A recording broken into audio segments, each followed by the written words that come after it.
Welcome to Bible Mysterious World Ministries. ಮೊದಲಿಗೆ ಪಂಚಶತಮ ಹಬ್ಬ. ಪಂಚಶತಮ ಅಂದ್ರೆ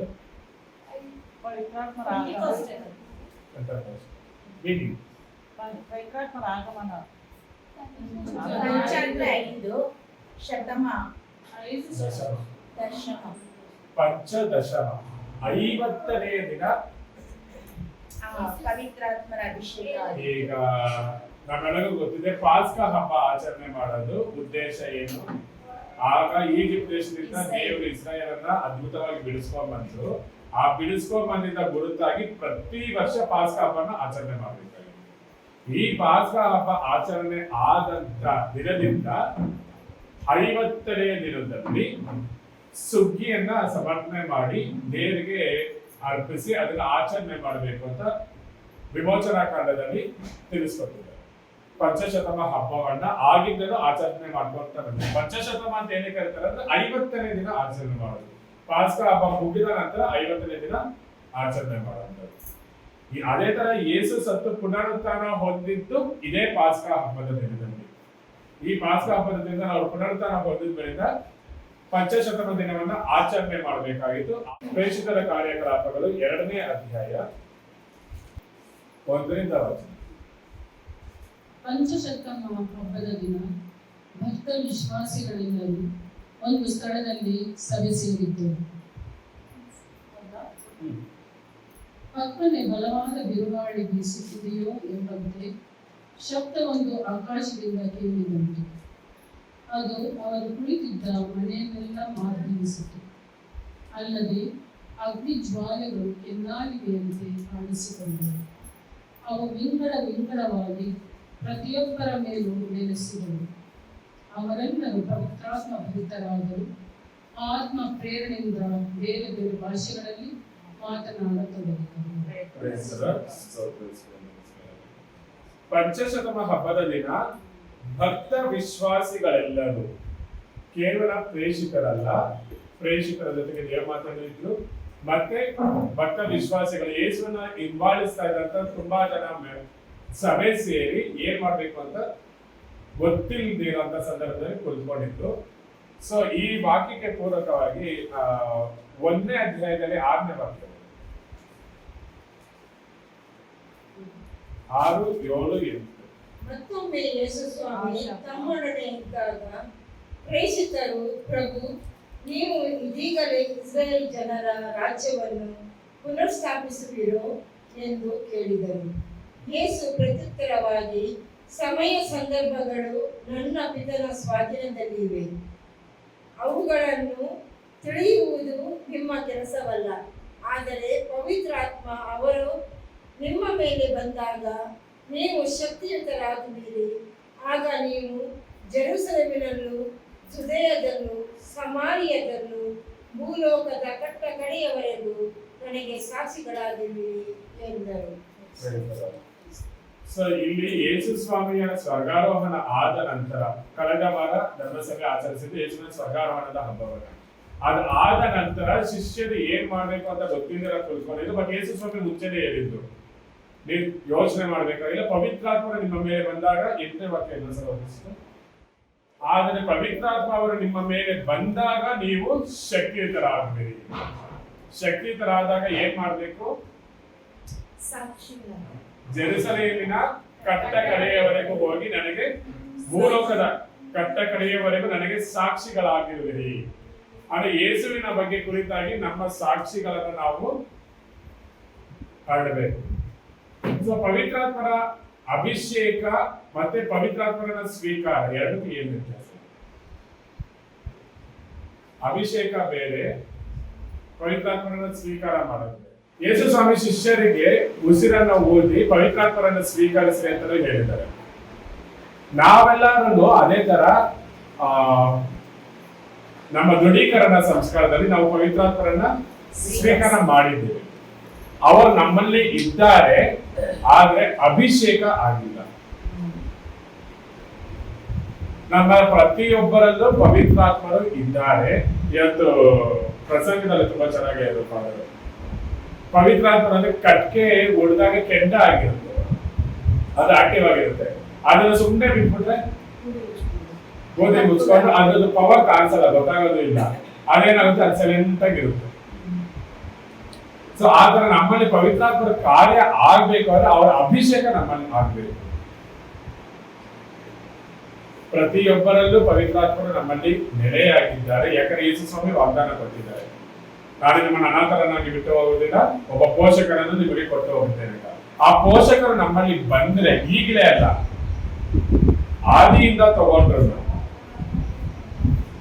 ಸೊ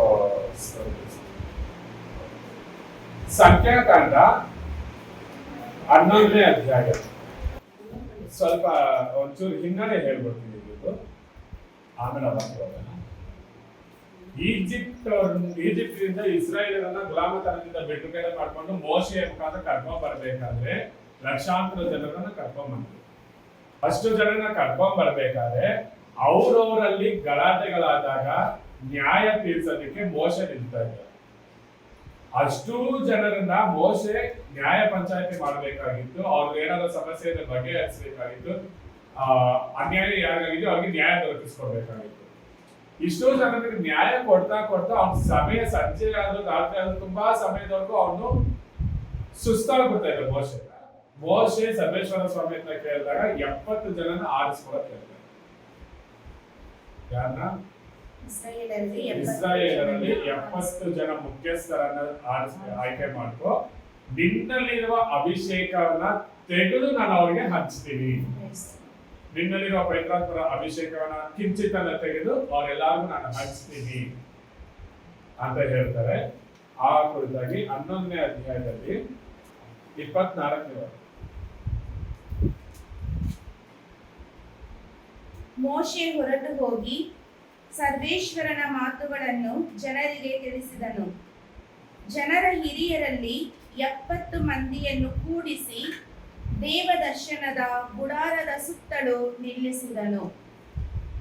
ಆಗ ಸರ್ವೇಶ್ವರ ಮೇಘದಲ್ಲಿ ಇಳಿದು ಬಂದು ಅವನೊಡನೆ ಮಾತಾಡಿ ಅವನಿಗೆ ಅನುಗ್ರಹಿಸಲಾಗಿದ್ದ ಆತ್ಮಶಕ್ತಿಯಲ್ಲಿ ಕಿಂಚಿತ್ತನ್ನು ಆ 70 ಮಂದಿ ಹಿರಿಯರಿಗೂ ಹಂಚಿದರು.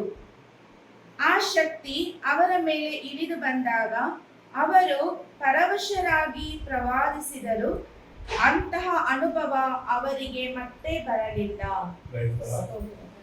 ಇದು ಮೋಶೆ ಸರ್ವೇಶ್ವರ ಸ್ವಾಮಿ ಅಂತ ಹೇಳಿ ಮಾತಾಡಾದ್ಮೇಲಿಂದ ಆ ವಿಚಾರನ ತಗೊಂಡ್ಬಂದು ಜನರಿಗೆ ತಿಳಿಸ್ತಾರೆ.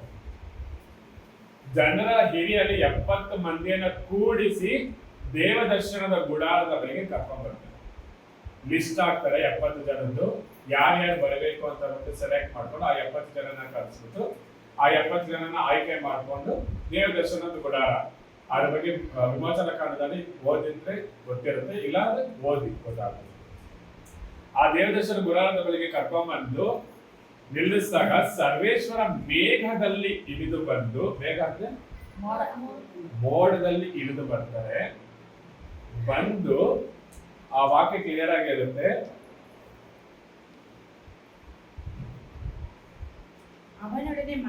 ಅವನೊಡನೆ ಮಾತನಾಡಿ ಅವನಿಗೆ ಅನುಗ್ರಹಿಸಲಾಗಿದ್ದ, ಯಾರಿಗೆ? ಮೋಶೆಗೆ ಅನುಗ್ರಹಿಸಲಾಗಿದ್ದ ಆತ್ಮಶಕ್ತಿಯಲ್ಲಿ ಕಿಂಚಿತ್ತನ್ನು ಆ 70 ಮಂದಿ ಹಿರಿಯರಿಗೂ ಹಂಚಿದರು.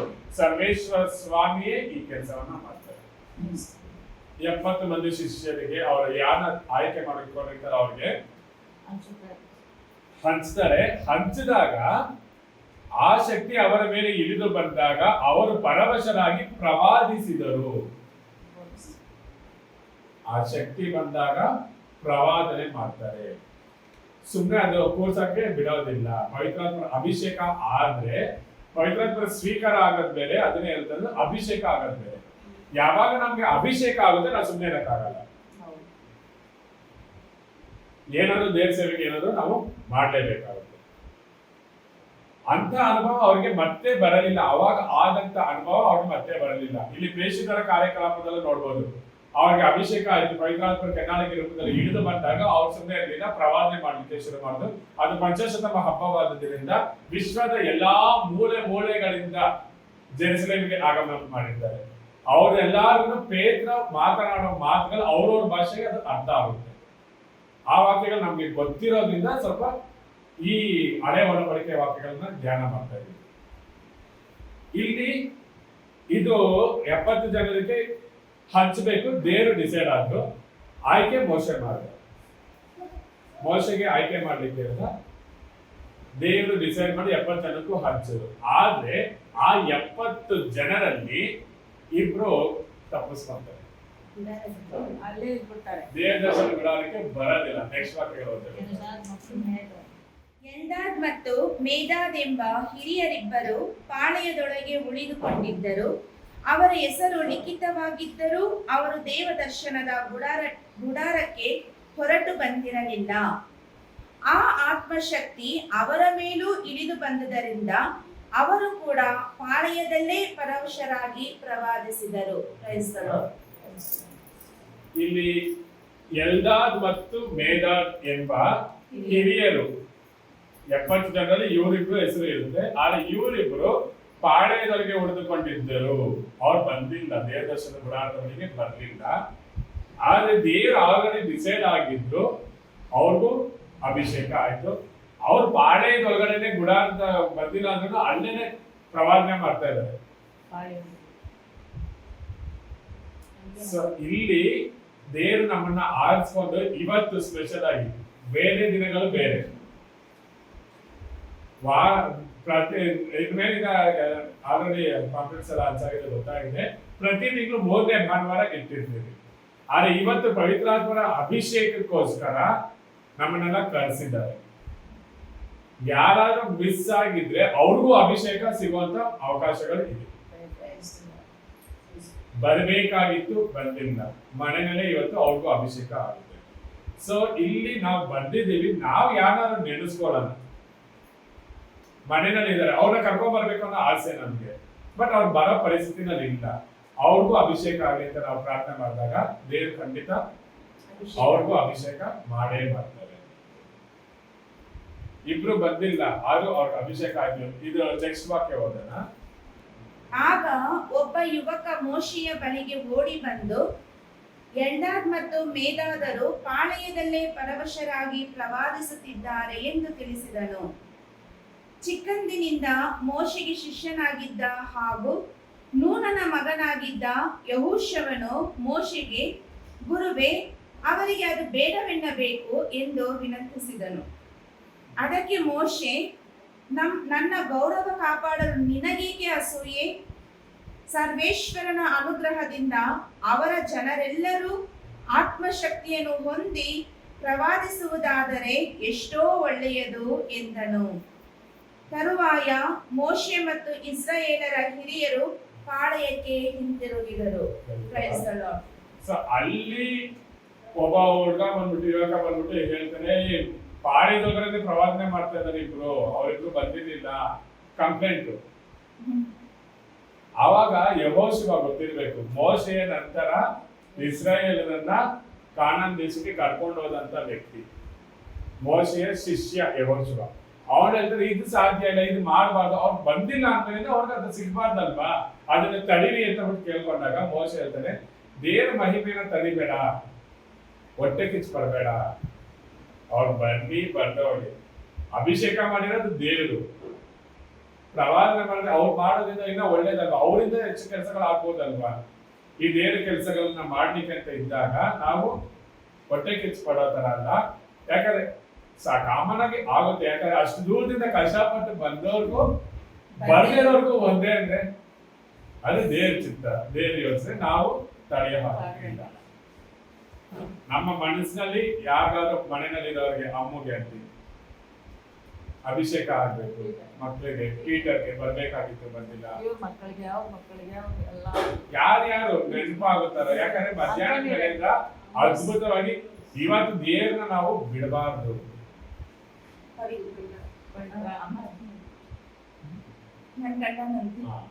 ದೇವ್ರನ್ನ ನಾವು ಬಿಡಬಾರ್ದು. ಅಭಿಷೇಕ ಆಗ ತನಕ ನಾವು ಅವ್ರನ್ನ ಬಿಡೋದು ಬೇಡ. ಅದಕ್ಕೋಸ್ಕರ ಕೆಲವೊಂದು ಸಿದ್ಧತೆಗಳನ್ನ ಮಾಡ್ಕೊಬೇಕಾಗುತ್ತೆ. ಸೊ ಇದು ಅಭಿಷೇಕ ಆದಾಗ ಇದು ಆಗಿಲ್ಲ ಅಂದ್ರೆ, ಈ ದೇವರ ಸೇವೆಗೆ ನಮ್ಮನ್ನ ನಾವು ಮೀಸಲಾಗಿ ಇಟ್ಕೊಂಡಿಲ್ಲ ಅಂದ್ರೆ ನಮ್ಗೆ ಅಭಿಷೇಕ ಆಗಿಲ್ಲ ಅಂತ ಅರ್ಥ. ಪವಿತ್ರಾತ್ಮರು ಇರ್ತಾರೆ, ಅವ್ರ ಅಭಿಷೇಕ. ಯಾಕಂದ್ರೆ ಇದೊಂದೇ ವಾಕ್ಯದಲ್ಲ, 1 ಸಾಮುವೇಲ್ 10ನೇ ಅಧ್ಯಾಯ. ಇಸ್ರಾಯೇಲರಿಗೆ ಅರಸರು ಇರೋದಿಲ್ಲ, ರಾಜರು ಇರೋದಿಲ್ಲ ಮುಂಚೆ ಸ್ಟಾರ್ಟಿಂಗ್ ಅಲ್ಲಿ. ಮೋಶೆ ನಂತರ ಈ ಯೆಹೋಶುವ ಅವರನ್ನ ಕರ್ಕೊಂಡ್ಬಂದಿರ್ತಾರೆ. ಅವ್ರನ್ನ ಆಮೇಲೆ ಪ್ರವಾದಿಗಳು ಬರ್ತಾರೆ. ನೆಕ್ಸ್ಟ್ ಏಲಿ ಪ್ರವಾದಿ ಬರ್ತಾರೆ. ಏಲಿ ಆದ್ಮೇಲಿಂದ ಏಲಿ ಆದ್ಮೇಲಿಂದ ಸಾಮುವೇಲ್ ಬರ್ತಾರೆ. ಸಾಮುವೇಲ್ ಪ್ರವಾದಿ ಇರೋಂತ ಸಂದರ್ಭದಲ್ಲಿ ಇಸ್ರಾಯೇಲ್ ಜನರು ಏನ್ ಮಾಡ್ತಾರೆ, ನಮಗೂ ಅವಾಗ ಬೇರೆ ಎಲ್ಲಾ ಕಡೆ ರಾಜರಾಗಿರ್ತಾರೆ, ನನ್ಗೊಬ್ಬ ರಾಜ ಇಲ್ವಲ್ಲ, ನನ್ಗೊಬ್ಬ ರಾಜನ ಕೊಡಿ. ದೇವ್ರಿಗೆ ನಾನು ರಾಜನಾಗಿ ನಿಮ್ಮನ್ನ ಆಳ್ವಿಕೆ ಮಾಡ್ತಾ ಇದ್ದೀನಿ, ನಿಮ್ಗೊಬ್ಬ ರಾಜ ಬೇಕು ಅಂತ ಕೇಳ್ತಾ ಇದ್ದೀರಾ. ಆಯ್ತು, ಫಸ್ಟ್ ಒಂದ್ ಸ್ವಲ್ಪ ಇದಾಗುತ್ತೆ. ಯಾಕಂದ್ರೆ ನಾನೇ ರಾಜ್ಯಭಾರ ಮಾಡ್ತಾ ಇದ್ದೀನಿ, ನಿಮ್ಮನ್ನ ಆಳ್ತಾ ಇದ್ದೀನಿ, ನಿಮ್ಗೆ ಏನ್ ಬೇಕು ಎಲ್ಲ ನಾನು ಕೊಡ್ತಾ ಇದ್ದೀನಿ, ನಾನೇ ನಿಮ್ಮ ರಾಜನಾಗಿದ್ದೇನೆ, ನಿಮ್ಗೆ ಇನ್ನೊಬ್ಬ ರಾಜ ಬೇಕಾ, ಸರಿ ಆಯ್ತು ಕೊಡ್ತೀನಿ ಅಂತ ಹೇಳಿ ಆ ಮೂಲಕ ಸಾಮುವೇಲನ ಮುಖಾಂತರ ಸೌಲನ ಆಯ್ಕೆ ಮಾಡ್ಕೊಳ್ತಾರೆ. ಆಯ್ಕೆ ಮಾಡಿಕೊಂಡು ಇದರಿಂದ ತೈಲದಿಂದ ಅಭ್ಯಂಜನ ಮಾಡು, ಅವನ ತಲೆ ಮೇಲೆ ಸುರಿ ಎಣ್ಣೆ ನೋಯಿ, ಅವನು ಪವಿತ್ರಾತ್ಮದಿಂದ ಅಭಿಷೇಕ ಆಗ್ತಾನೆ ಅಂತ ಹೇಳಿ ಅವನನ್ನ ಅಭಿಷೇಕ ಮಾಡೋದು. ಇದು ಮೊದಲನೇ ವಚನದಲ್ಲಿ ನೋಡಿದ್ರೆ ಗೊತ್ತಾಗುತ್ತೆ. ಆ ಹಾಡು ಮುಂದೆ ಹೋದ ಮೇಲೆ ಸಾಮುವೇಲನು ಓಲಿ ಎಣ್ಣೆ ಕುಪ್ಪೆಯಿಂದ ಅವನ ತಲೆಯ ಮೇಲೆ ತೈಲವನ್ನು ಹೊಯ್ದು ಅವನನ್ನು ಮುತ್ತಿಟ್ಟು ಅವನಿಗೆ, ಸರ್ವೇಶ್ವರ ತಮ್ಮ ಜನರ ಮೇಲೆ ರಾಜ್ಯ ಆಳಲು ನಿಜವಾಗಿ ನಿನ್ನನ್ನು ಅಭಿಷೇಕಿಸಿದ್ದಾರೆ. ಆಗ ಸರ್ವೇಶ್ವರನ ಆತ್ಮ ನಿನ್ನ ಮೇಲೆ ಬರುವುದು, ನೀನು ಮಾರ್ಪಟ್ಟು ಪ್ರವಾದಿಸುವೆ. ಸೊ ಪವಿತ್ರಾತ್ಮ ಅಭಿಷೇಕ ಆದಾಗ, ಅವ್ರು ನಮ್ಮಲ್ಲಿ ಇಳಿದು ಬಂದಾಗ ನಾವು ಪ್ರವಾದನೆ, ಇಲ್ಲಿ ಪ್ರವಾದನೆ ಒಂದು ಭಾಗ, ನಾವು ಮುಂದೆ ವಾಕ್ಯಗಳಲ್ಲಿ ನೋಡ್ತೀವಿ. ಬರೀ ಪ್ರವಾದನೆ ಅಲ್ಲ, ಬೋಧನೆ, ಪ್ರವಾದನೆ, ಸೇವೆ, ದೇವರ ಸೇವಾ ಇದು ಗುಣಗಳು ಏನೇನಿದೆ ಇದೆಲ್ಲ ಪವಿತ್ರಾತ್ಮರ ಅಭಿಷೇಕದಿಂದ ನಾವು ಹೊಂದ್ಕೊಳ್ಳುವಂತ ಗುಣಗಳು. ಅದ್ಯಾವುದರಿಂದ ಮುಂದೆ ನಾವು ನೋಡ್ಕೊಳ್ಳೋಣ, ಮುಂದೆ ವಾಕ್ಯಗಳಲ್ಲಿ ನೋಡೋಣ. ಇದು ಆಗಿಲ್ಲ ಅಂದ್ರೆ ನಮ್ಗೆ ಅಭಿಷೇಕ ಆಗಿಲ್ಲ ಅಂತ. ಯೆರೆಮೀಯ 1ನೇ ಅಧ್ಯಾಯ 9ನೇ ವಾಕ್ಯ. ಬಳಿಕ ಸ್ವಾಮಿ ಕೈ ಚಾಚಿ ನನ್ನ ಬಾಯನ್ನು ಮುಟ್ಟಿ, ಇಗೋ ನಿನ್ನ ಬಾಯಲ್ಲಿ ನನ್ನ ಮಾತುಗಳನ್ನು ಇಟ್ಟಿದ್ದೇನೆ, ರಾಷ್ಟ್ರಗಳ ಮೇಲೂ ರಾಜ್ಯಗಳ ಮೇಲೂ ಅಧಿಕಾರವುಳ್ಳವನಾಗಿ ನಾನು ನಿನ್ನನ್ನು ಈ ದಿನ ನೇಮಿಸಿದ್ದೇನೆ. ಇದರಿಂದಾಗಿ ಕಿತ್ತು ಹಾಕುವ ಹಾಗೂ ಕೆಡುಕುವ, ನಾಶಪಡಿಸುವ ಹಾಗೂ ನೆಲಸಮ ಮಾಡುವ, ಕಟ್ಟುವ ಹಾಗೂ ನಡುವ ಕಾರ್ಯ ನಿನ್ನದು ಎಂದರು. ಸರ್ವೇಶ್ವರ ಸ್ವಾಮಿ ಯೆರೆಮೀಯನಿಗೆ ಕೊಡ್ತಾ ಇರೋದು, ಕಿತ್ತು ಹಾಕುವ, ಕೆಡವುವ, ನಾಶಪಡಿಸುವ, ನೆಲಸಮ ಮಾಡುವ, ಕಟ್ಟುವ ಹಾಗೂ ನೆಡುವ ಕಾರ್ಯ ನಿನ್ನದು. ಎರಡೂ ಆಪ್ಷನ್ ದೇವರು ಪ್ರವಾದಿಗಳಿಗೆ ಕೊಡ್ತಾರೆ. ನೀನ್ ನಾಶ ಮಾಡ್ಬೋದು, ಆಶೀರ್ವಾದ ಮಾಡ್ಬೋದು. ಸೊ ಈ ಆಶೀರ್ವಾದ ನಮಗೆ ದೇವರು ಕೊಡ್ತಾರೆ. ಕೊಟ್ಟಾಗ ನಾವು ಯಾವ ರೀತಿಯಲ್ಲಿ ಮಾಡ್ಬೇಕು, ಎಲ್ಲಿ ತನಕ ನಾವು ಪವಿತ್ರಾತ್ಮ ಪ್ರೇರಿತರಾಗಿ ನಾವು ಕೆಲಸಗಳನ್ನ ಮಾಡ್ತೀವಿ, ದೇವರು ಹೇಳೋ ರೀತಿಯಲ್ಲಿ ನಾವು ಕೆಲಸ ಮಾಡ್ತೀವಿ, ಅಲ್ಲಿ ತನಕ ಅಭಿಷೇಕ ನಮ್ಮಲ್ಲಿ ಇರುತ್ತೆ. ನಾವೇನಾದ್ರೂ ಪವಿತ್ರಾತ್ಮನ ವಿರುದ್ಧವಾಗಿ, ನಮಗೆ ಸ್ವತಂತ್ರ ಕೊಟ್ಟಿದ್ದಾರೆ, ನಾಶವನ್ನು ಮಾಡ್ಬೋದು, ಉದ್ಧಾರನೂ ಮಾಡ್ಬೋದು, ಕಟ್ಟಬಹುದು, ಕೆಡಬಹುದು. ಆದ್ರೆ ಪವಿತ್ರಾತ್ಮರು ಹೇಳ್ತಾರೆ, ಇಲ್ಲ ಇವ್ರನ್ನ ನಾಶ ಮಾಡೋ ಹಾಗಿಲ್ಲ, ಅವ್ರಿಗೆ ಆಶೀರ್ವಾದ ಮಾಡ್ಬೇಕು. ನನಗೆ ಅವ್ರ ಮೇಲೆ ಕೋಪ ಇರುತ್ತೆ, ನಾನು ಆಶೀರ್ವಾದ ಮಾಡಲ್ಲ, ಶಾಪ ಆಗ್ತೀನಿ, ಇಲ್ಲಾಂದ್ರೆ ಆಶೀರ್ವಾದ ಮಾಡಲ್ಲ, ಸುಮ್ಮನೆ ಆಗ್ತೀನಿ. ಅವ್ರು ಮಾತ್ರ ನಾವು ಕೇಳಿಲ್ಲ ಅಂದ್ರೆ ಏನಾಗುತ್ತೆ? ಸಾಮುವೇಲನ ಕೊಡ್ತಾರೆ. 1 ಸಾಮುವೇಲ್ 15ನೇ ಅಧ್ಯಾಯ 28ನೇ ವಾಕ್ಯ. ಆಗ ಸಾಮುವೇಲನು ಅವನಿಗೆ, ಸರ್ವೇಶ್ವರ ಈ ದಿನ ಇಸ್ರಾಯೇಲ್ ರಾಜ್ಯವನ್ನು ನಿನ್ನಿಂದ ಕಿತ್ತು ನಿನಗಿಂತ ಉತ್ತಮವಾದ ಇನ್ನೊಬ್ಬನಿಗೆ ಕೊಟ್ಟಿದ್ದಾರೆ. ಇಸ್ರಾಯೇಲ್ ಬೇರೆಯವರು ಕೊಡ್ತಾರೆ. ದೇವ್ರ ಮಾತು ಕೇಳಲಿಲ್ಲ ಅವರು ಪವಿತ್ರಾತ್ಮದ ಅಭಿಷೇಕ ಹೊಂದಿದ್ರಿಂದ ಅವ್ರ ಮಾತ್ರ ನಾವು ಕೇಳಬೇಕು. ನಮ್ಮ ಸ್ವಂತ ಇಚ್ಛದ ಪ್ರಕಾರ ನಾವು ನಡ್ಕೊಳ್ಳೋ ಹಾಗೆ ಇಲ್ಲ. ಎಲ್ಲಿ ಮಾತಾಡ್ಲಿಕ್ಕೆ ಹೇಳ್ತಾರೋ ಅಲ್ಲಿ ಮಾತಾಡ್ಬೇಕು, ಎಲ್ಲಿ ಸೈಲೆಂಟ್ ಆಗಿ ಹೇಳ್ತಾರೋ ಅಲ್ಲಿ ಸೈಲೆಂಟ್ ಆಗಿ ಇರಬೇಕು, ಎಲ್ಲಿ ಶಿಕ್ಷೆ ಅನುಭವಿಸ್ಬೇಕಂದ್ರೆ ಅಲ್ಲಿ ಶಿಕ್ಷೆ ಅನುಭವಿಸ್ಬೇಕು, ಎಲ್ಲಿ ಅಪೋಸ್ ಮಾಡಕ್ ಹೇಳ್ತಾರೋ ಅಲ್ಲಿ ಅಪೋಸ್ ಮಾಡ್ಬೇಕು.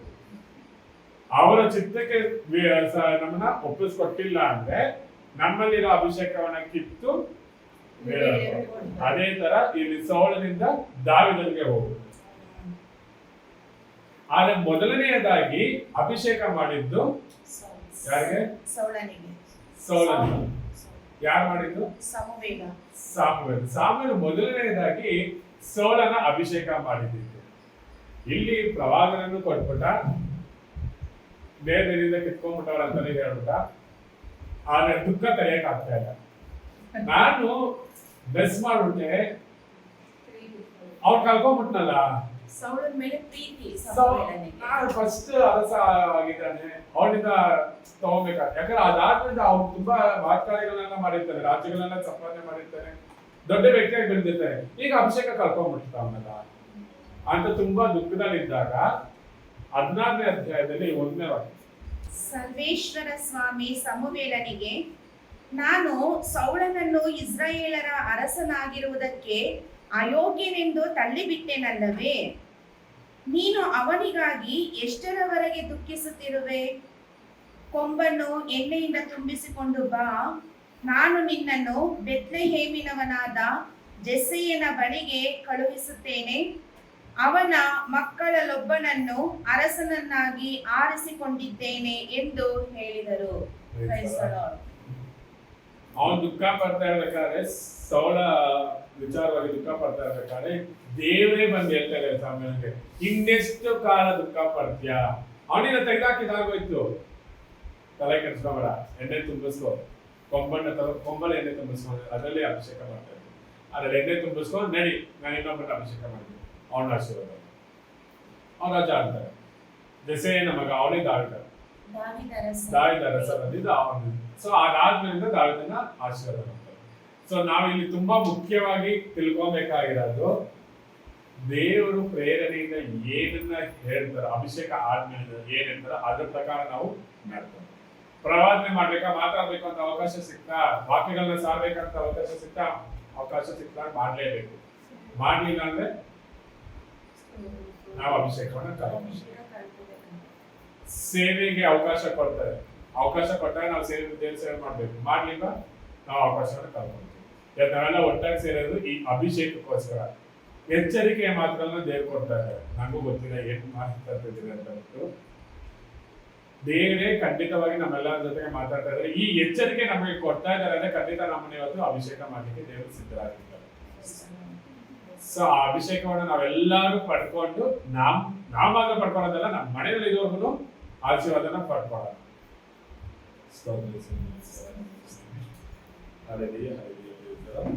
ಯಾಕಂದ್ರೆ ಎಜೆಕಿಯೇಲ್ 3ನೇ ಅಧ್ಯಾಯ 1ನೇ ವಾಕ್ಯ. ಬಳಿಕ ಸರ್ವೇಶ್ವರ ನನಗೆ, ನರಪುತ್ರನೇ, ನಿನಗೆ ಕೊಟ್ಟ ಈ ಸುರುಳಿಯನ್ನು ತಿನ್ನು, ಅನಂತರ ಇಸ್ರೇಲ್ ವಂಶದವರಿಗೆ ಸಾರು ಹೋಗು ಎಂದು ಆಜ್ಞಾಪಿಸಿದನು. ಬಳಿಕ ಸರ್ವೇಶ್ವರ ನನಗೆ, ನರಪುತ್ರನೇ, ನಿನಗೆ ಕೊಟ್ಟ ಈ ಸುರುಳಿಯನ್ನು ತಿನ್ನು, ಅನಂತರ ಇಸ್ರಾಯೇಲ್ ವಂಶದವರಿಗೆ ಸಾರು ಹೋಗು ಎಂದು ಆಜ್ಞಾಪಿಸಿದರು. ಈ ರುಚಿಯನ್ನ, ಪವಿತ್ರಾತ್ಮ ಅಭಿಷೇಕವನ್ನು ನಾವು ತಗೊಂಡು ನಾವು ಬೇರೆಯವ್ರಿಗೂ ಅದನ್ನ ಹಂಚಬೇಕು, ಅವ್ರಿಗೂ ನಾವು ಸಾರಬೇಕು. ಆ ದೇವರ ಸೇವೆಗೆ ನಮ್ಮನ್ನ ನೇಮಕ ಮಾಡೋದಕ್ಕೋಸ್ಕರ ದೇವರು ಕರೆದಿದ್ದಾರೆ. ಇನ್ನೊಂದು ಬೆಸ್ಟ್ ಎಕ್ಸಾಂಪಲ್ ಯೋನ ಪ್ರವಾದಿಯನ್ನ ಆಯ್ಕೆ ಮಾಡ್ಕೊಂಡು ದೇವರು ಏನಾದ್ರು ಹೋಗಿ ಸಾರು ಅಂತ ಹೇಳಿದ್ರು. ಅವನೇನ್ ಮಾಡ್ದ? ತಪ್ಪಿಸ್ಕೊಂಡು ಬೇರೆ ಹಡಗನ ಹತ್ಕೊಂಡು ಹೋದ. ಆ ಹಡಗು ಅಲ್ಲೆಲ್ಲ ಕಲ್ಲದಾಯ್ತು. ಅದರಿಂದ ಅವನು ಅನುಭವಿಸಿದ್ದು 3 ದಿನ ಮೀನಿನ ಹೊಟ್ಟೆಯಲ್ಲಿದ್ದ ಶಿಕ್ಷೆ. ಆದ್ರೆ ಅವನ್ ಪ್ರೆಗ್ನೆಂಟ್ ಇಲ್ಲ, ನಾನು ಮೀನಲ್ಲಿ ಇದ್ದೀನಿ ಅನ್ನೋದು ಗೊತ್ತಿಲ್ಲ ಅವನಿಗೆ. ಸಮುದ್ರದ ಆಳದೊಳಗಡೆ ಬಿದ್ದೋಗ್ಬಿಟ್ಟಿದ್ದೀನಿ, ಏನೇನ ಕಾಪಾಡು ಅಂತ ಪ್ರಾರ್ಥನೆ ಮಾಡ್ತಾವನೆ. ಅವನಿರೋದ್ರೆ ಮೀನಿನ ಹೊಟ್ಟೆ ಹೊರಗಡೆ. ಆ ತರ ಆಮೇಲೆ 3 ದಿನ ಆದ್ಮೇಲೆ ಮತ್ತೆ ಅವನು ಪ್ರಾರ್ಥನೆ ಮಾಡಿ, ಇಲ್ಲಪ್ಪ ನಿನ್ ಸೇವೆ ನಾನು ಮಾಡ್ತೀನಿ, ನೀನ್ ನನ್ನನ್ನು ಆಯ್ಕೆ ಮಾಡ್ಕೊಂಡಿದ್ಯಾ, ನಾನು ಇದನ್ನ ಸೇವೆ ಮಾಡೋದಕ್ಕೆ ನಾನು ರೆಡಿ ಇದ್ದೀನಿ ಅಂತ ಹೇಳಿ ಮತ್ತೆ ಪ್ರಾರ್ಥನೆ ಮಾಡಿದಾಗ ಅವ್ರು ಏನ್ ಮಾಡ್ತಾರೆ, ಎಲ್ಲೋ ಒಂದು ಅಲ್ಲೇ ಕಟ್ಬಿಡುತ್ತೆ. ನಿನವೆ ಪಟ್ಟಣಕ್ಕೆ ಹೋಗಿ ಮತ್ತೆ ಸುವಾರ್ತೆ ಸಾರಬೇಕಿತ್ತು. ಅದೇ ದೇವರ ಸೇವೆ ಯಾವ ರೀತಿಯಲ್ಲಿ ನಮ್ಗೆ ಕೊಡ್ತಾರೆ ಗೊತ್ತಿಲ್ಲ, ಅದು ಕೊಟ್ಟಾಗ ನಾವು ಅದನ್ನ ಮಾಡಲ್ಲ, ಆಗಲ್ಲ ಅನ್ನೋದಿಲ್ಲ. ಅಂದ್ರೆ ಒಂದು ಶಿಕ್ಷೆ ಅನುಭವಿಸ್ಬೇಕಿಲ್ಲ, ದೇವ್ರನ್ನ ನಾವು ಕಲ್ಕೋಬೇಕು. ದೇವರಪ್ಪ ನಮ್ಮನ್ನ ಬಿಟ್ಟು ಹೋಗುತ್ತೆ. ಅದು ಹೋದಾಗ ಇನ್ನ ತೊಂದರೆ ತಾಪತ್ರಯಗಳನ್ನ ನಮ್ಮ ಜೀವನದಲ್ಲಿ ನಾವು ಹೆಚ್ಚಾಗಿ ಅನುಭವಿಸ್ಬೇಕು. ಆದ್ರೆ ಹಾಗಾಗ್ಬಿಟ್ಟು ಪವಿತ್ರಾತ್ಮ ಇದ್ದಾಗ ತೊಂದರೆ ತಾಪತ್ರಯಗಳು ಇರಲ್ಲ ಅಂತಲ್ಲ, ಇರುತ್ತೆ. ಆದ್ರೆ ಪವಿತ್ರಾತ್ಮ ಶಕ್ತಿ ಕೊಡ್ತಾ ಇರ್ತಾರೆ ನಮ್ಗೆ. ಅದನ್ನ ಎದುರಿಸೋದಕ್ಕೆ, ಅದನ್ನ ಅನುಭವಿಸೋದಕ್ಕೆ ಏನ್ ನಮ್ಗೆ ಶಕ್ತಿ ಬೇಕು ಅದನ್ನ ಪವಿತ್ರಾತ್ಮ ನಮ್ಗೆ ಕೊಡ್ತಾರೆ. ಆ ಶಕ್ತಿ ಇದ್ದಾಗ, ಈಗ ಸಿಂಪಲ್ ಆಗಿ ಎಕ್ಸಾಂಪಲ್ ಆಗಿ ಹೇಳ್ಬೇಕಾದ್ರೆ, ಪ್ರತಿದಿನ ಮನೆಯಲ್ಲಿ ಕೆಲಸಗಳೆಲ್ಲ ಮಾಡ್ತಿರಲ್ವಾ, ಎಲ್ಲಾರು ಪ್ರತಿದಿನ ಮನೆಯಲ್ಲಿ ಕೆಲಸಗಳು ಮಾಡ್ತಾರೆ, ಅಥವಾ ಆಚೆ ಹೋಗ್ಬೇಕು ಅನ್ನೋ ಮಾಡ್ತಾರೆ. ಹುಷಾರಿಲ್ಲ ಅಂದ್ರೆ ಯಾಕೆ ಮಾಡಕ್ಕಾಗಲ್ಲ? ಸುಸ್ತಾಗುತ್ತಿರುತ್ತೆ, ಶಕ್ತಿ ಇರಲ್ಲ. ಮಾಡಿದ್ರು ಕಷ್ಟಪಟ್ಟು ಮಾಡ್ಬೇಕು, ಆದ್ರೂ ಸುಸ್ತಾಗಿರುತ್ತೆ. ತುಂಬಾ ಹುಷಾರ್ ತಪ್ಪಿದ್ರೆ ಮಾಡಕ್ಕೆ ಆಗಲ್ಲ, ಮಲ್ಕೊಂಡ್ಬಿಡ್ತೀವಿ. ಪವಿತ್ರಾತ್ಮ ಇಲ್ಲದೆ ಇದ್ದಾಗ ನಮ್ಮ ಲೋಕದಲ್ಲಿ ಅದೇ ಪರಿಸ್ಥಿತಿ ಆಗುತ್ತೆ. ಪವಿತ್ರಾತ್ಮ ನಮ್ಮಲ್ಲಿದ್ದಾಗ ಏನ್ ಕೆಲಸ ಪಟ ಪಟ ಪಟ ಅಂತ ಮಾಡ್ಬಿಡ್ತೀವಿ, ಏನು ಅನ್ಸೋದಿಲ್ಲ. ಅದ್ ಕಷ್ಟನೇ, ಕೆಲಸ ಮಾಡೋದೇನು ಸುಲಭ ಅಂತಲ್ಲ. ಆದ್ರೆ ಶಕ್ತಿ ಇದ್ದಾಗ ನಮ್ಗೆ ಮಾಡ್ಬೋದು, ಈಸಿಯಾಗಿ ಮಾಡ್ಬೋದು. ಶಕ್ತಿ ಇಲ್ಲ ಅಂದ್ರೆ ಒದ್ದಾಡ್ಬೇಕಾಗುತ್ತೆ. ಈ ಲೌಕಿಕವಾಗಿ ಅದೇ ಆಗುತ್ತೆ, ಕಷ್ಟ ಸಂಕಷ್ಟಗಳು ಇರುತ್ತೆ. ಪವಿತ್ರಾತ್ಮ ನಮ್ಮ ಜೊತೆಗೆ ಇದ್ದಾಗ ಆ ಬಲದಲ್ಲಿ ನಾವು ಈಸಿಯಾಗಿ ಮಾಡ್ಬೋದು, ಜಯಿಸ್ಬೋದು. ಅದು ಇಲ್ಲ ಅಂತಂದಾಗ ನಾವು ಒದ್ದಾಟ ಮಾಡಬೇಕಾಗುತ್ತೆ. ಮತ್ತೆ ಪ್ರೇಷಿತರ ಕಾರ್ಯಕಲಾಪಗಳಲ್ಲಿ 9ನೇ ಅಧ್ಯಾಯ 17ನೇ ವಾಕ್ಯ. ಅಂತೆಯೇ ಅನನೀಯನು ಹೊರಟು ಆ ಮನೆಗೆ ಹೋದನು. ಸೌಲನ ಮೇಲೆ ಹಸ್ತನಿಕ್ಷೇಪ ಮಾಡಿ, ಸಹೋದರ ಸೌಲನೇ, ಪ್ರಭು ನನ್ನನ್ನು ನಿನ್ನ ಬಳಿಗೆ ಕಳುಹಿಸಿದ್ದಾರೆ. ನೀನು ಬರುವಾಗ ದಾರಿಯಲ್ಲಿ ಕಾಣಿಸಿಕೊಂಡ ಯೇಸು ಸ್ವಾಮಿಯೇ, ನೀನು ದೃಷ್ಟಿಯನ್ನು ಮರಳಿ ಪಡೆಯುವಂತೆಯೋ ಪವಿತ್ರಾತ್ಮ ಭರಿತನಾಗುವಂತೆಯೋ ನನ್ನನ್ನು ಕಳುಹಿಸಿದ್ದಾರೆ ಎಂದನು. ಆ ಕ್ಷಣವೇ ಸೌಲನ ಕಣ್ಣುಗಳಿಂದ ಕೊರೆಯೊಂದು ಕಳಚಿ ಬಿತ್ತು. ಅವನಿಗೆ ಪುನಃ ಕಣ್ಣು ಕಾಣತೊಡಗಿತು. ಎದ್ದು ದೀಕ್ಷಾ ಸ್ನಾನವನ್ನು ಪಡೆದನು. ತರುವಾಯ ಊಟ ಮಾಡಿದ ಮೇಲೆ ಅವನಿಗೆ ಪ್ರಾಣ ಬಂದಿತು. ಸೌಲನು ಕೆಲವು ದಿನಗಳವರೆಗೆ ದಮಸ್ಕಸಿನಲ್ಲಿ ಭಕ್ತ ವಿಶ್ವಾಸಿಗಳೊಡನೆ ಇದ್ದನು. ಅನಂತರ ಸೌಲನು ತಡಮಾಡದೆ ಯಹೂದ್ಯರ ಪ್ರಾರ್ಥನಾ ಮಂದಿರಗಳಿಗೆ ಹೋಗಿ ಯೇಸುವೇ ದೇವರ ಪುತ್ರ ಎಂದು ಬೋಧಿಸಲು ಪ್ರಾರಂಭಿಸಿದನು. ಸೌಲ ಎಲ್ಲರಿಗೂ ಚೆನ್ನಾಗಿ ಗೊತ್ತಿದೆ, ಕ್ರೈಸ್ತರನ್ನ ಹಿಂಸಿಸ್ತಾ ಇದ್ದಂತವನು, ಅವನನ್ನ ಸಾಯಿಸ್ಬೇಕು, ಕ್ರೈಸ್ತರು ಇರಬಾರ್ದು ಅಂತ ಮಾಡ್ತಾ ಇದ್ದವನಿಗೆ ಯೇಸು ಕಾಣಿಸ್ಕೊಂತಾರೆ, ಇದೆಲ್ಲ ಗೊತ್ತಿದೆ. ಅದಾದ್ಮೇಲಿಂದ ಅನನೀಯನ ಮುಖಾಂತರ ಹಸ್ತನಿಕ್ಷೇಪ ಮಾಡಿ ಸೌಲನನ್ನ ಅಭಿಷೇಕ ಮಾಡ್ತಾರೆ. ಮಾಡಿದಾಗ ಅವ್ನ ಕಣ್ಣು ಹೋಗಿರುತ್ತೆ, ಅದು ಗೊತ್ತಿದೆ. 3 ದಿನ ಕಣ್ಣಿಲ್ದಿರ ಇರ್ತಾನೆ. ಅದಾದ್ಮೇಲೆ ಅವ್ನ ಕಣ್ಣಲ್ಲಿ ಹೊರಗಿಟ್ಟು ಹೋಗುತ್ತೆ, ಅವ್ನ ಕಣ್ ಕಾಣಿಸೋಕೆ ಶುರು ಆಗುತ್ತೆ. ಸ್ವಲ್ಪ ದಿನ ಭಕ್ತ ವಿಶ್ವಾಸಿಗಳ ಜೊತೆಗೆ ಇದ್ದು, ಅನಂತರ ತಡ ಮಾಡದಿರ ಹೋಗಿ ಪ್ರಾರ್ಥನಾ ಮಂದಿರಗಳಿಗೆ ಹೋಗಿ ಯೇಸುವೆ ದೇವರ ಪುತ್ರ ಎಂದು ಬೋಧಿಸಲು ಪ್ರಾರಂಭಿಸಿದನು.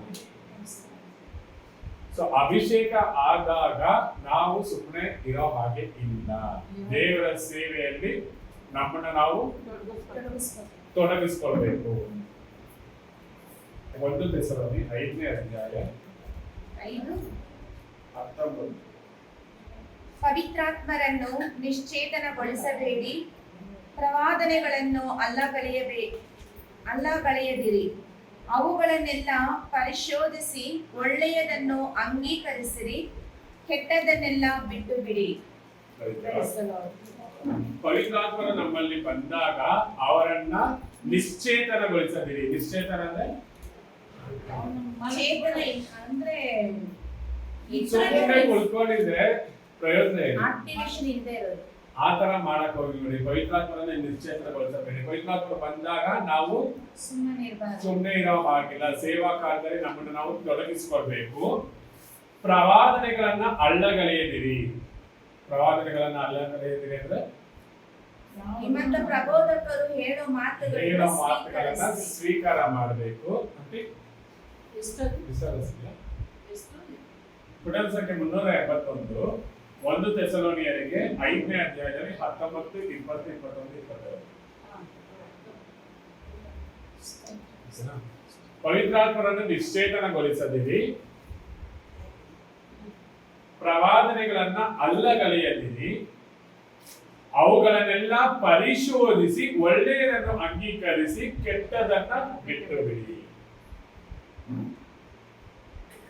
ಪ್ರವಾದನೆಗಳನ್ನ ಕೇಳಿದಾಗ, ಯಾಕಂದ್ರೆ ಕಳ್ಳ ಪ್ರವಾದಿಗಳು ತುಂಬಾ ಜನ ಇದ್ದಾರೆ, ಯೇಸು ಕ್ರಿಸ್ತರ ಬೋಧನೆಗಳನ್ನ ಬದಲಾಯಿಸಿ ಬೋಧನೆ ಮಾಡೋಂಥವ್ರು ತುಂಬಾ ಜನ ಇದ್ದಾರೆ. ಸೊ ಅವ್ರ ಪ್ರವಾದನೆಗಳನ್ನ ನೀನ್ ಹೇಳಂಗಿಲ್ಲ, ನೀನ್ ಅದನ್ನ ಮಾಡಬೇಡಿ, ಕೇಳಿಸ್ಕೊಂಡು ಯಾವ್ದು ದೇವ್ರ ಪವಿತ್ರಾತ್ಮರ ಕೃಪೆಯಿಂದ ಯಾವ್ದು ಸರಿ ಯಾವ್ದು ತಪ್ಪು ಅನ್ನೋ ವಿವೇಚನೆಯನ್ನ ಮಾಡಿ ಒಳ್ಳೆಯದನ್ನ ಸ್ವೀಕಾರ ಮಾಡಿ ಕೆಟ್ಟದನ್ನ. ಗುರುರಾಜ್ ಕರ್ಜಗಿ ಅವರು ಒಂದು ಆಕ್ಟಿವಿಟಿ ಮಾಡಿಸಿದ್ರು ಒಂದು ಅವ್ರ ಸ್ಪೀಚ್ ಅದನ್ನ ಮಾಡ್ಬೇಕು ಅನ್ಸ್ತಾ ಇದೆ. ಎಲ್ಲಾರು ರೆಡಿ ಇದ್ದೀರಲ್ಲ? ರೆಡಿ ಎಲ್ಲಕ್ಕಿಂತ ಚಿಕ್ಕಮಗು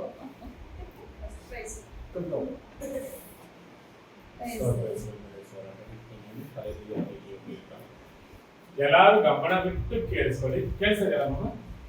ಇಲ್ಲಿ ಬರೋಗಿದೆ, ಇಲ್ಲಿ ಬಂದ್ಬಿಟ್ಟು ಗಮನ ಇಟ್ಕೊಂಡು ಕೇಳಿಸ್ಕೊಳ್ಳಿ. ಎಲ್ಲಾರು ನಾನು ಏನು ಹೇಳ್ತೀನೋ ಹಂಗೆ ಮಾಡ್ಬೇಕು. ಕಷ್ಟ ಏನಿಲ್ಲ, ಈಸಿನೇ. ನಾನು ಹೇಳ್ದಂಗೆ ಎಲ್ಲಾರು ಮಾಡ್ಬೇಕು. ಎಲ್ಲಾರು ಬಲಗೈಯನ್ನ ಮೇಲೆ ಎಡಗೈ ಬಿಟ್ಟು ಫಸ್ಟ್. ಯಾರು ಕೇಳು ಆಗ ಅವಳು ಎತ್ಬಿಟ್ಲ ಎಡಗೈ, ಮತ್ತೆ ಬಲಗೈಯನ್ನ ಮೇಲಕ್ಕೆ. Right right right hand. Right hand, okay. Right hand, okay. ಮೇಲಕ್ಕೆ ಕ್ಲೀನ್ ಆಗಿ, ಓಕೆ. ಎಲ್ಲರೂ ಇಟ್ಟಿದ್ದೀರಲ್ವಾ? ಈಗ ಆ ಕೈನ ಮುಷ್ಟಿ ಮಾಡಿ. ಮುಷ್ಟಿ ಅಂದ್ರೆ ಫಿಸ್ಟ್. ಎಲ್ಲಾರು ಮುಷ್ಟಿ ಮಾಡಿ, ಕೈನ ಮುಷ್ಟಿ ಮಾಡಿ. ಎಲ್ಲಾರು ಕೈನ ಮುಂದೆ ತಗೊಂಡು ತೋರು ಬೆರಳನ್ನ ಮುಂದೆ ಮಾಡಿ. ತೋರು ಬೆರಳನ್ನ ಮುಂದೆ ಮಾಡಿ. ಆ ಬೆರಳನ್ನು ಎಲ್ಲಾರು ಕೆನ್ನೆ ಮೇಲೆ ಇಟ್ಕೊಳ್ಳಿ.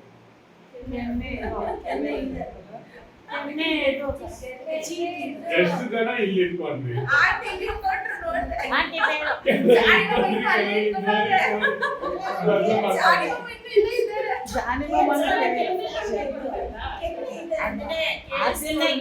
ನಾನೇನಿದ್ದೇನು? ನಾನು ಹೇಳ್ದಂಗ್ ಮಾಡಿ, ನಾನು ಮಾಡ್ದಂಗ್ ಮಾಡಿ ಅಂತ ಹೇಳಿಲ್ಲ.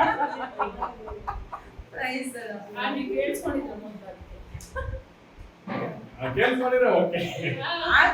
ಆದ್ರೆ ಸಾಮಾನ್ಯವಾಗಿ ನಾವ್ ಏನ್ ಮಾಡ್ತೀವಿ, ಅವ್ರು ಏನ್ ಮಾಡ್ತಾರೋ ಅದೇ ತರ ಮಾಡಕ್ ಹೋಗ್ತೀವಿ.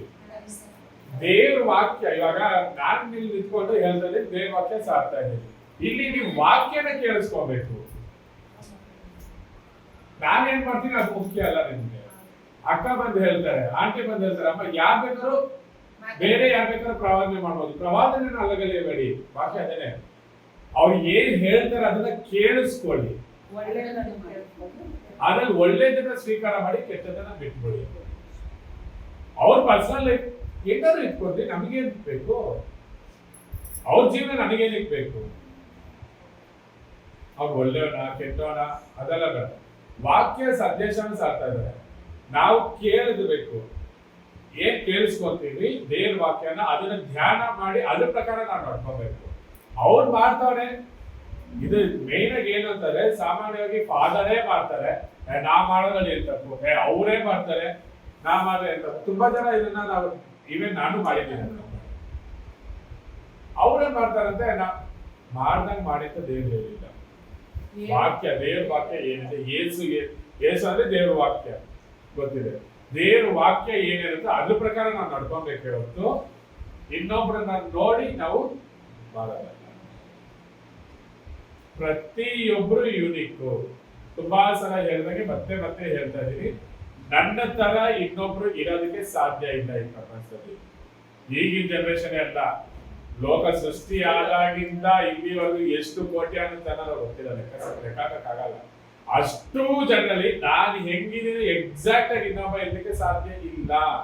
ಅಷ್ಟು ಅಂದವಾಗಿ ಒಬ್ಬೊಬ್ಬರನ್ನ ಸಪರೇಟ್ ಆಗಿ ದೇವರು ನಮ್ಮನ್ನ ರೂಪಿಸಿದ್ದಾರೆ ಅಂತಾರೆ. ಒಬ್ಬೊಬ್ರ ಕುರಿತಾಗ ಒಂದೊಂದು ಯೋಜನೆಗಳಿರುತ್ತೆ. ಒಬ್ಬೊಬ್ಬರ ಹತ್ರನ ದೇವರು ಮಾತಾಡ್ತಾರೆ.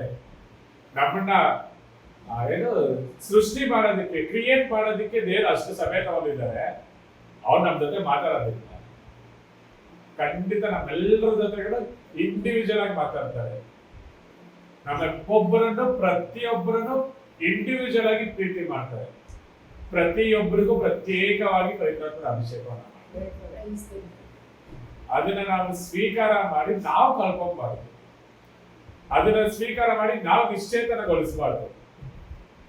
ಆಗ ಊಟ ಕೊಡ್ತಾರೆ ತಟ್ಟೆಗೆ, ಊಟ ಮಾಡ್ಬೇಕು, ತಿನ್ಬಿಟ್ಟು ಖಾಲಿ ಮಾಡ್ಬೇಕು. ಅದಕ್ಕೆ ಕೊಟ್ಟಿರೋದು. ತಟ್ಟೆಲಿ ಊಟ ಇದೆ, ಇಟ್ಕೊಂಡು ಜಪ ಮಾಡ್ಕೊಂಡೆ ಕುತ್ಕೊಂಡಿದ್ದೆ. ಅರ್ಧ ಗಂಟೆ ಅದರಲ್ಲಿ ತಿಂದಿಲ್ಲ ಓಕೆ, ಅರ್ಧ ಗಂಟೆ ಆಯ್ತು, ಸ್ವಲ್ಪ ಹಾಲಿರುತ್ತೆ, ತಿನ್ಬಹುದು. ಒಂದಿನ ಫುಲ್ ಬಿಟ್ರೆ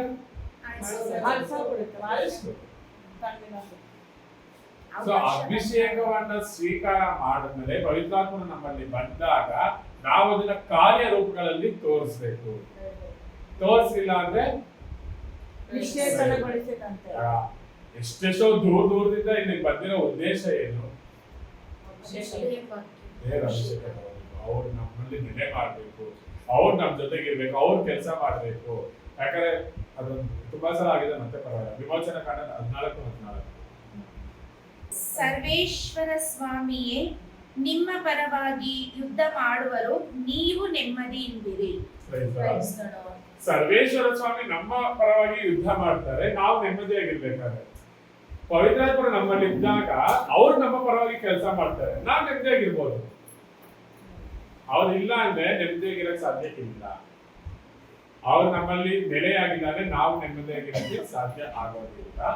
ಹಾಗಾಗಿ ಅವರ ಅಭಿಷೇಕವನ್ನ ಪಡ್ಕೊಂಡು ನಮ್ಮ ಕೆಲಸ ಕಾರ್ಯಗಳು ಏನೇ ಮಾಡು ಅವ್ರು ಹೇಳ್ದಂಗೆ ಅವ್ರ ಚಿತ್ತದ ಪ್ರಕಾರ ನಡ್ಕೊಂಡು ಹೋಗೋಣ.